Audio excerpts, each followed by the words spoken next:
And good morning, everyone. Welcome to Sports Shorts Daily. Ronnie Rance here with you alongside Tommy Christ and TK broadcasting at Tremonti's Meat and Seafood, where they got the great lunch specials every day in Baton Rouge, right by Parkview Baptist.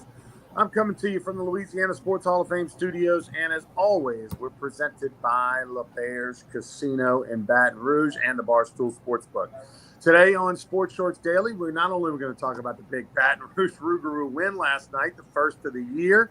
Rougarou with a walk-off single up the middle, the down a run, 2 outs, 2 strikes, base hit by Shelley right up the middle, and the Rougarou walk-off, the Victoria Generals. That was exciting.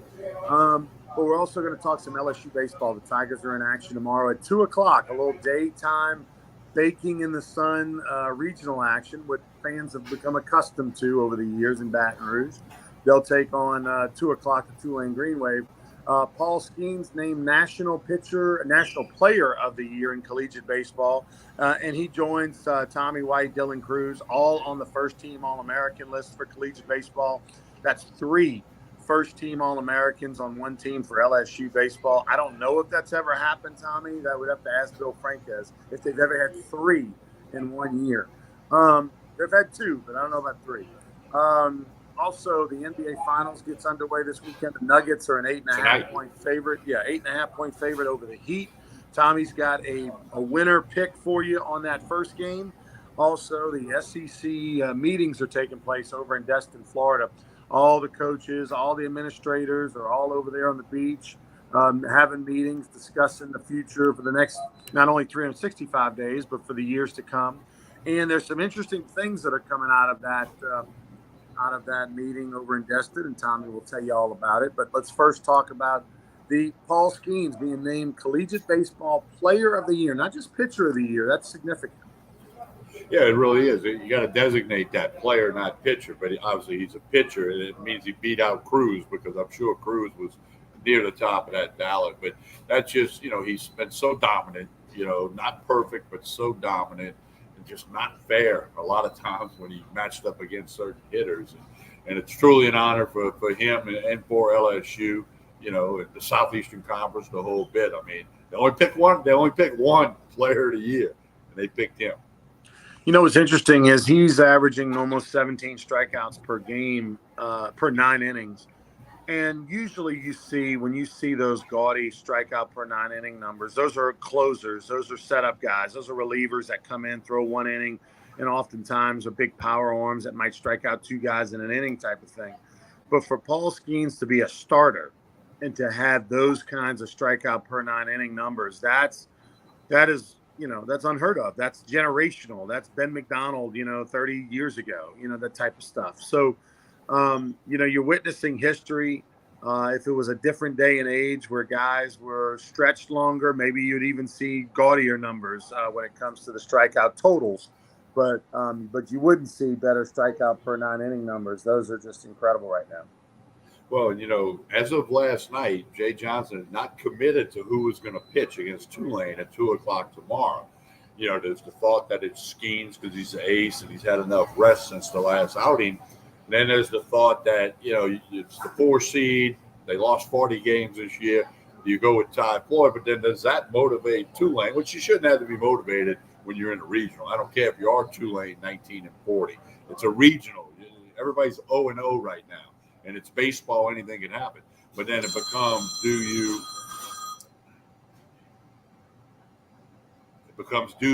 do that, motivate Tulane to think, we didn't have to throw our guy? That's going to be interesting. I would suspect we hear something today about who will pitch tomorrow, but I'm not certain of that. He may say it's a tomorrow decision. I don't know. Your Well, thoughts I on tell that, you what, if Ronnie? Paul Skeens doesn't pitch till Saturday, that would be shocking to me. I mean, if he doesn't pitch, if he pitches tomorrow against Tulane, rather, that would be shocking to me. And it would be probably the only 1 seed in the country that'd be throwing its ace against a 4 seed. Now, I do believe that Tulane is not your normal 4 seed. And what I mean by that is don't sleep on the 19-40. Like they're not playing, and no disrespect to Southern University, but they're not playing Southern. They're not playing Texas, Southern out of the SWAC. And they are playing a team that just beat East Carolina and went and had a great week and is feeling its oats and has nothing to lose, and they are dangerous from that perspective. They're not as bad as their 40 wins, and they're probably not as good as what they did this past week. They're somewhere in the middle, and they are dangerous from that perspective if you take them for granted and throw off. But Ty Floyd is not throwing off. Ty Floyd is plenty good enough. LSU's bullpen, which is feeling good about itself right now with Cooper and Ackenhausen and Guidry, they've got enough firepower to go win and get that game, and they've got to save Skeens for Saturday against Oregon State most likely. If I was making the decision, I would throw Ty Floyd against Tulane. Obviously, they don't care what I think, but that would be my thought on that. Yeah, I think a little bit of that probably, Tommy, is the whole, a little bit of cat and mouse maybe by Jay Johnson, who's not a fan of naming his starters early in the week and that kind of stuff. He likes to play the whole, make the other team wonder. Well, and I think he's already told whoever's going to start that they are starting, so they can begin looking at the scouting report on the Tulane players and all that. They're going to keep it in the locker room right now, which there's lots of things that need to remain in the locker room, and that would be one of them. So Tommy White, Dylan Cruz, they also are named to the first-team All-American list. It's funny. Dylan Cruz is batting. I don't know, Tommy, if you got the stats right in front of you, but I think he's hitting, say, 418, 420, something around those numbers. I don't have them in front of me. And everybody's asking, what's wrong with Dylan Cruz?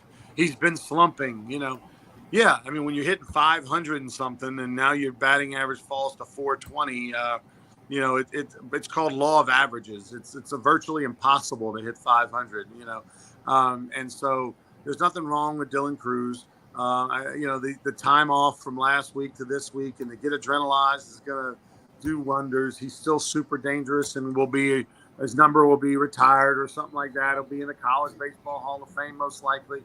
He is that kind of special talent, so nothing's wrong with him.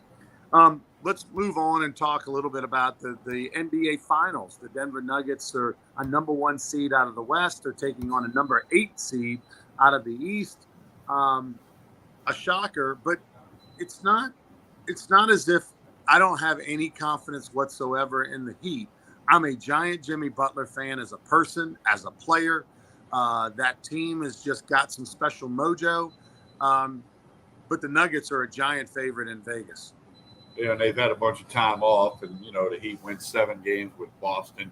And hey, you can bet on the NBA Finals at the Barstool Sportsbook at the LeBares Casino and Hotel, so don't forget that. But game 1 tonight in Denver, like you said, 8.5-point favorite, over and under 219. And I got a winner for everybody, a Thursday winner from TK. The first quarter line is Nuggets minus 3.5. That's a solid pick, good value. They're at home. They're going to want to come out the gates quickly. The Heat just played a 7-game series. They flew from Boston to Denver, to get out there a day and a half in advance. It's the NBA Finals. There's no surprise there. But I just think the Nuggets are just chomping at the bit. They're an outstanding team. They're a 1 seed. Many people picked them to win it all when all the playoffs started. Back in the division, the first round of the playoffs, a lot of the gurus who follow the NBA much closer than I said, hey, the Nuggets, and they were the odds-on favorite throughout the playoffs to win the whole thing. So take the Nuggets, lay the 3.5 first quarter, and if you get up, you maybe do a live bet or something. But you do them bets at the Barstool Sportsbook. Yeah, I definitely think there's something to be said for the Nuggets at home with a lot of rest. And as you mentioned, even though the travel these days with the private jets is not like it used to be back in the old days, but still there's something to be said for all the rested legs at home and a team that just, extended itself way beyond what they ever thought and emotionally has got to be drained. It's got to be hard for them right now to get back. Now, they're going to be fired up. It's the NBA Finals. Yeah. But still, the body and what they had to go through and the stress of blowing a 3-0 lead and having to go to 7, I think the Nuggets are, that's probably a pretty good bet. I would actually lean more towards the second half, Tommy, personally. I know you like the first quarter, but I think that's where the legs and everything kicks in. The Heat actually may be more adrenalized at the beginning, but then it falls off. That's why they call it gambling, Ryan. All right, well, hey, we'll say, hey, we're gonna do Sports Shorts Daily tomorrow, so we can say that TK was right or TK was wrong. So I love how gamblers can always rationalize any opinion. That's basically the bottom line. Before we talk SEC media day, let's talk a little Baton Rouge Rougarou. The Rougarou started their season on Tuesday night. Tuesday and Wednesday night at Pete Goolsbee Field, and we actually have a game tonight, the third game of a 3-game series before we're off to next Wednesday, on the road and stuff like that. So come on out tonight, 7 o'clock at the ballpark. We're going to take on the Seguin River Monsters. Seguin's located about 25 minutes outside of San Antonio, Texas, right on I-10 as you're driving into San Antonio, Texas. They travel to town tonight, 7 p.m. First pitch, 7:05. And, of course, if you can't make it, you can check it all out on TCL TV. Watch Tommy Krysan on the call. Ronnie, last night was great. Capital Area USSSA night. And I understand there's going to be a parade of teams on June 23rd before the big state tournament in Baton Rouge, which will be great. So appreciate all that. Next Wednesday, AP Baseball Night, Ascension Parish Recreation League that has 96 teams. Going to try to get as many of them out there as we can. But I had numerous comments from people. Tyler with Velo Sports saying his kids had a blast. They can't wait to go back out to the Rougarou game. So, just remember that, people. Get on out there. Pete Goolsbee Field tonight. And check out some really good baseball. Got the great walk-off win last night. It was fun. It was exciting. And you gotta fear the Roo and get with the Rougarou. So tonight the game, but last night, hey, we lost a tough one to the Acadiana Cane Cutters, the defending league champs. On Tuesday night, lost 4-3. Just couldn't get the big hit with runners in scoring position. And then last night, we did get the big hit. That's how baseball works. Special thanks to Paul Maneri, who came out throughout the first pitch, spoke to the team. Maybe he worked a little mojo in there that carried over. Bottom of the ninth, the Rougarou are up, 2 outs, 2 strikes, runners at second and third, down a run, 4-3, and get a big base hit up the middle to score 2, a big close play at the plate, and the Rougarou slide in safe for a 5-4 victory. So fantastic night at the ballpark, and we appreciate everybody who came out. Don't forget, check out the schedule at brrougarou.com. We'll have fireworks every Friday night. So Friday night fireworks coming up in a few weeks. The first one will be on June 23rd when we have that USSSA All-Star Night. In June 30th, Gordon McKernan night, we'll have fireworks. Gordon's sponsoring that night. Everybody gets in free to the ball game on June 30th, thanks to Gordon McKernan. So a lot coming up we'll tell you all about, including the All-Star game at Alex Box Stadium July 5th. Let's go back to the SEC Media Days. We mentioned it in the open. Giant meetings this time of the year over in Destin, Florida. You got everybody from Scott Woodward and all that, but you got the football coaches. You got Kim Mulkey, who's there representing LSU women's basketball. But what's the big news that's coming out right now from those meetings? Well, they're taking care of a lot of business, but the big thing is the football schedule. And going forward into the 24 season, not this year, will they play an 8-game SEC schedule or a 9-game SEC schedule? Texas and Oklahoma come into the league. And a couple of months ago, the consensus was they're going to go to the 9-game schedule. Now that's getting walked back a little bit. It tells me that they can't agree, the presidents and, who vote, but the coaches basically tell them how to vote. They say, hey, coach, how you want me to vote on that particular matter? And there's a lot of stuff going back and forth. Coach Drinkwitz in Missouri has had some vocal comments. Coach Saban has kind of changed stream a little bit on his comments, and they dug up some old comments that he made, and it's all, I think the delay or the reason they can't figure it all out, the whole playoff thing's going to change in a couple of years. You're going to go to 12 playoff teams instead of the 4 that you have now, and maybe Commissioner Sankey and everybody wants more information about that maybe is not available today or tomorrow while they're in Destin. So the latest I read, and I read a lot of stuff on it early this morning, is they may come up with something just for the 24 season when Texas and Oklahoma are there, and then table what they'll do in 25 until they can get more info on that. You got a lot. Scott Ravelet's down there covering it for the Advocate. Ross Dellinger's covering it for Sports Illustrated.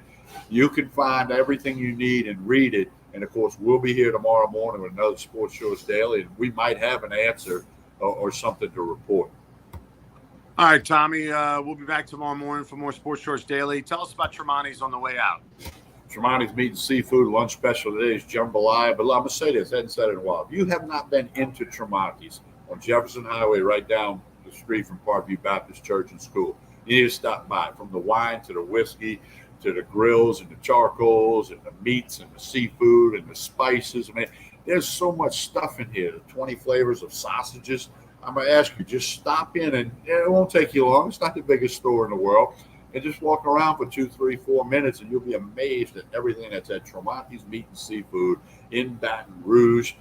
Do check them out real soon. I'll be back over here tomorrow. We'll tell you some more things that they got coming up. Big special on Corazon Tequila right now, specially brewed for Tremonti's. If you're a tequila drinker, which I'm not, but they got plenty of it here. All right, for Tommy Krysan, I'm Ronnie Rance. Please like and share this video. Help us out. Get the word out about Sports Shorts Daily. And come on out to the ball game tonight, 7 p.m. tonight. The Baton Rouge Rougarou take on the Seguin River Monsters. Will be on the road for the next week. So your last chance for a few days. Just check out Rougarou baseball. Everybody who's been out there has had a lot of fun. For Tommy Krysan, I'm Ronnie Rance. We'll see you tomorrow morning for more Sports Shorts.